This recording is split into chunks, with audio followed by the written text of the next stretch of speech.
sis to sis. Hi, welcome back to Sister Sis. Thank you so much for the shares, likes and subscribes.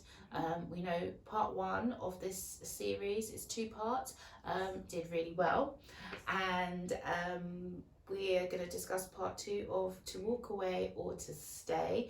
Part 1 we covered reasons why you should definitely not stay. Reason why certain aspects of relationship breakdown is personal, how people value the commitment they've made to each other, vows and things like that, and when children are involved, do you stay and do you work at things. Now part 2 is going to cover the kind of next step if things have broken down. So Charlie, do you want to start with that? So we're sort of talking more about the deeper side then of if relationships break down, that it's actually not fair to sort of continue the excuse of, well, this happened in my past, so this is the way that I am. Actually, in a relationship, it's not your partner's duty to continue to carry the weight or the burden of what you may have been through. As an adult, or as a child, first of all, you're not responsible for what happened in your childhood, but as an adult, when you get to 18 or above, it becomes your responsibility to take on your healing. Not every person you then come into contact with. People shouldn't have to sort of keep bucking heads with you and saying, why do you do this or why do you do that? No one should nag you. I mean, that period of your life you should be want well to heal, but also it's not fair on anybody that comes into contact with you. You may be a person that sort of doesn't fully open up in relationships. Now, everybody you come into contact with through intimacy or friendships are going to find it difficult to sort of connect with you. But actually, if you do the healing work, why is it that I'm a bit closed off? What is it that happened in my childhood that made me like this? So actually, I can break that cycle moving forward. I think the best relationships are those who both individuals, if both individuals work on their self-development. I know a few years ago, like my husband was just reading some sort of coaching books. He came off, he does read a lot of the word as well, but he was reading like Corey Wayne, I don't want to quote, but he's like a male coach for how to be an alpha male and deliver a bit about how that attracts the right people to you, and how to be a man in a relationship and what that will bring to you. And that kind of, just seeing him read his books, watch his webinars and things, made me realise that it's really good. Like, I didn't get involved in his self-development, and he doesn't really get involved in mine. But when we come together with the improvements we've made, it does enhance our relationship. Like, as in, all growth doesn't need to be together. You need individual growth, definitely, but then you need collective growth. Definitely. And if it's all collective, you'll kind of get sick of one another. You need to have something of your own. Exactly. But then sometimes having your individual growth is what you then bring back to the collective, because then you sit down and you talk about what you've learned, you talk about the new knowledge or the new skills, and it gives you something to kind of keep watering. I mean, I've said to you sometimes before, like, he likes time to himself, be it away or in his man cave, but even like a few days away by himself. And I just think sometimes that makes me feel quite insecure, and then I think, why am I feeling insecure? Because I myself need that time. But when it's said, you kind of feel, but then when it's explained, actually, I'm glad he takes the time to explain. Like, sometimes he feels like, when Spider-Man turns into Venom, like black, and then he comes away. Like he said, when Superman lost his powers, and he went away and he, healed himself, and then he came back stronger. And I think I have to appreciate that you do need your personal space to bring that in. And actually, if you've got a good relationship, you don't have to feel that insecurity. And if you feel strongly in yourself, use that time for you. Use that time for you to do your own work. So hopefully when you do go back, you're stronger. But as I said, it doesn't always work. We've discussed, some people just actually don't get that there's work all the way through your life to be done. And when healing isn't a destination, it's a continuous journey. There are always things that are going to come up in life. You may think you're healed, and then a surprise is thrown at you, or a curveball. So healing is not a destination, it is a continuous journey. It really you have to continuously work on yourself through your ages, through your stages of life, through your health issues, through job changes, relationship changes, children have to growing up, actually. literally letting go of your also, children and things that's like this. also, I think, a critical point. I think when you're growing children and you're busy and you're in the thrust of it all, you can just be all hands on deck and not even realise that you haven't spent time with your partner as you should. You know, there's been not that much time to communicate, let alone a breakdown of communication. You're so busy every day juggling everything. And then your children grow up, they become a bit more independent, and then you start to think, you know, like, what do we have in common? What do we have here? Like, because as you said, you were so focused on the raising of children together that it's almost like that became we your forgot job. that we had a that relationship became sort of your thing. focus. Yeah, So basically. I think there are many times where people use that time for, this is us now, this is me time. We've been growing up children for the majority of our lives together. Now we can actually be a couple and stuff. But for a large percent of people, it's a time where it's like they don't even know who they are, as in they don't know each other anymore. Exactly, and they don't know who they are individually. Because they've matured, but they haven't grown together. They've kind of just been growing like this with the children. They get here and they're like, okay, therefore, are you my soulmate actually, or you know? And there's questions there. So, but I definitely also think that when it comes to healing, people have to embrace both sides of them, their yin and their yang, their light and their dark. I think we've spoken about this before. You cannot do healing work with just light work. You have to do the shadow work, i.e. you have to start to get to know the darker parts of you. Why do I lash out like this, or why do I respond like this? Why do I go for people like this in relationships? Because it's not always, why are all men like this? Why are all women like this? There's something in you that is attracting these types of people. So you have to start to embrace the darker side of you if you want to truly heal. It's not all roses, it's not all...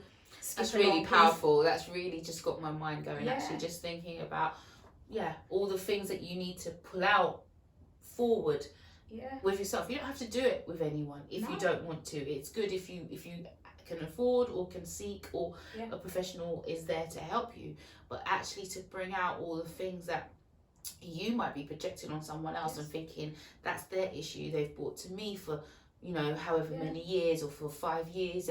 I felt like this. Why have you felt like that? Because that person isn't telling you that they feel like this, or they're receiving. Why are you feeling that way? You've got to search really far, really deep, to think, what is it in me that has this need, or what is it within me that feels insecure, or what is it in me that... You have to be strong to do it. It's not pretty. Sometimes I think most people actually shy away from doing the shadow work. Most people don't want to question themselves. Everybody is happy to kind of point fingers and highlight other people's flaws and where they might need to do work. But it takes a very strong individual to turn that mirror inwards, to reflect on yourself, reflect on your childhood, reflect why you may just respond in certain ways, or you raise your voice when you're spoken to, or you get defensive really quickly. You can't take any sort of form of criticism. And I know personally, for the last 5 years since Dad passed away, I did intense healing work, and I mean light work, shadow work. Why do I do this? Why is this happening? Why do I even sort of look into things like this? It took a lot of work. I didn't do it all with professionals. I chose to kind of research and do stuff for myself. But you come out the other side whole. You cannot do half the work and then think that you are a very long, painful, lonely process. But the outcome is what we're after. The wholeness. To kind of know your worth, to get to that point where you can begin to self-love. Because I mean, we throw this word around a lot, self-love, self-care, you know, but if you're not in that place, it's not an easy thing to accomplish. You have to get to the place where you feel you're even worthy to love yourself, and that can take a long time. And if you're in a relationship that's broken, that's not going to come.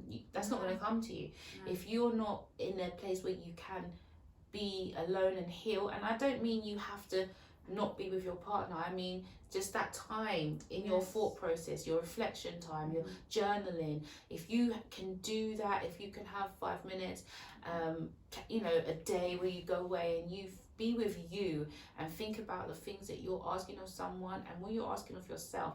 And if things sit well with you, then fine, you've got your answers. But you have to You have to know that. You have to do that work. Yeah, as I said, you can't. A lot of people are out here looking for the perfect partner or the one that ticks all the boxes. Do you tick all the boxes? Are you the perfect partner? You know, what do you're asking all of these things of these people? Can you do these things for yourself? And if that person then comes into your life and goes out of your life, can you still do those things post that relationship? And I think what we don't look at is, if we are not showing that we feel we're worthy ourselves, our partner's seeing this all the time. If you're ill-treating your body, if you're not giving your all to your profession or to your passion or your purpose, if you're not, you know, fulfilling your ambitions and your dreams, and you've put yourself on a back burner, that's what you're teaching other people. And they're looking at that the whole time. But Mum always told us that quote when we was younger: if you don't love yourself, nobody else can. Not saying that nobody in life will love you, but if you don't love yourself, it will be felt. Your electromagnetic field will project that you don't have self-love. So people will see you, they'll see the sort of, not to say weakness, they'll see the vulnerability in you. They will be able to sense and tell that you don't love yourself, and you will tend to attract people who don't kind of love you either. Or they might need something from you but can't give you what at that point you need. So you need to really work on you, and that your partner needs to work on themselves. And hopefully a lot of things can be saved and a lot of talking can be done, but it needs both individuals to be aware of what needs to be done. They need to do, and as you said, to identify their light and their dark. Yes, and as you said, to stay or to walk away, sometimes the staying or the walking away doesn't mean permanent. It doesn't mean this is it forever. It means we now have to walk away to grow, to heal, to see if it can come back together. Sometimes walking away doesn't mean broken forever. It means it's time to heal. Yeah, well, I've had couple timeouts in my relationship. I mean, we've been together 3 decades almost, so it's like we've had a couple timeouts. They haven't been major long, but they've been like, this is a point where we need to go away and come back, hopefully. And both times it's been much stronger and much better for a long period of time, and we've appreciated. I think that absence makes the heart grow fonder can work sometimes. And I think you need to sometimes think, do I want this person because I love them, because I'm investing in them, or am I with this person because it's convenient, it's comfortable, I'm used to it, it's routine, or do I actually want to spend the rest of my life with that person? And if you're constantly just with someone, you don't know. Sometimes you have to take that time to analyse that. And I don't mean overthinking and you know, looking out for someone else. I don't mean that. I mean really consciously thinking about what your spirit, your soul requires from a life partner. Sometimes I think, going back to even sort of like the prior show then, it's, or combining both then, it's knowing your worth. Sometimes staying in things for the children or staying with someone long term because you've just been with them long term, are you settling? Or are you actually fulfilling what's making you happy? Because sometimes I think some people may settle. They've been with this person, they've got children together, but are they actually happy? Yeah, because I do think like things like that romantic lust, that spark will come and go. I think you will have, but you've got to want it to be there, and both of you've got to understand that it won't be a continuous thing, but it can be there a lot, it can be there a little, depending on you as people.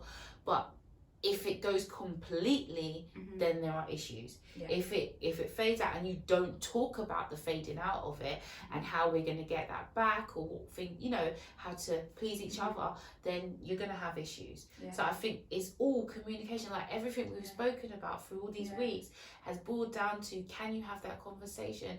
And it's not to interrupt you, it's not just communication, it's comprehension.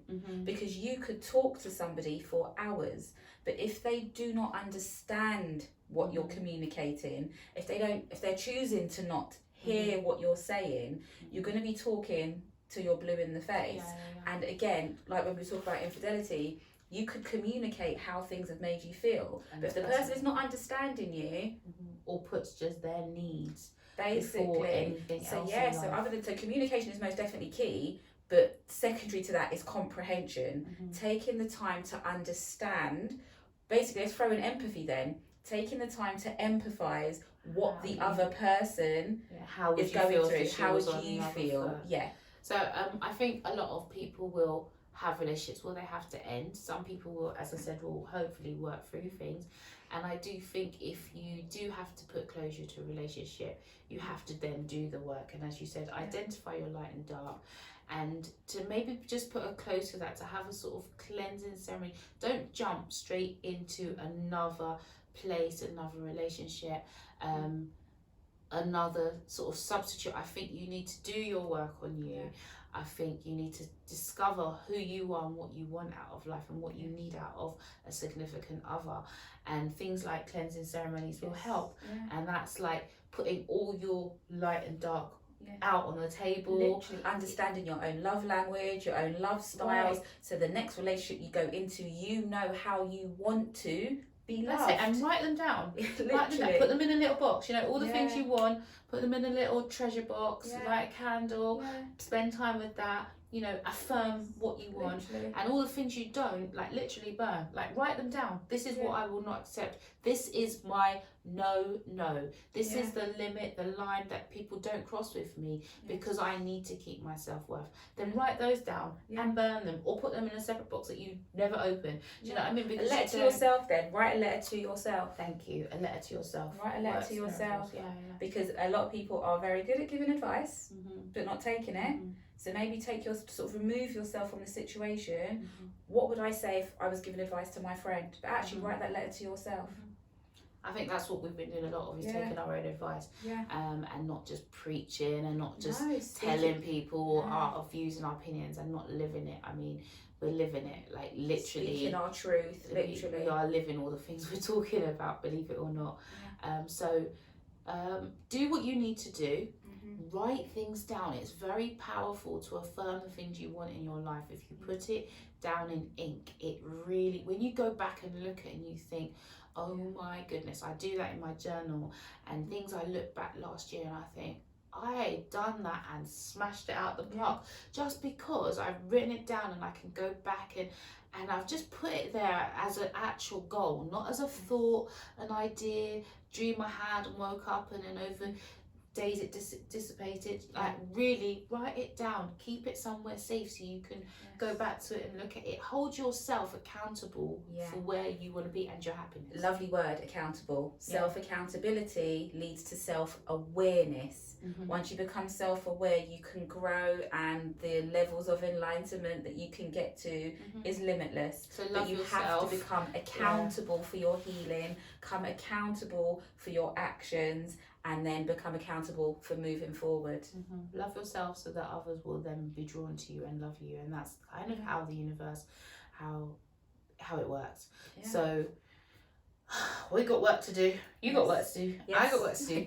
You definitely got work to do. So let's go do this work. Don't feel downhearted. It was quite a heavy topic to actually to come on, but we know a lot of people are working through stuff. So we just want to be here for you always. Sis to sis, like, share, subscribe. We love you. Peace.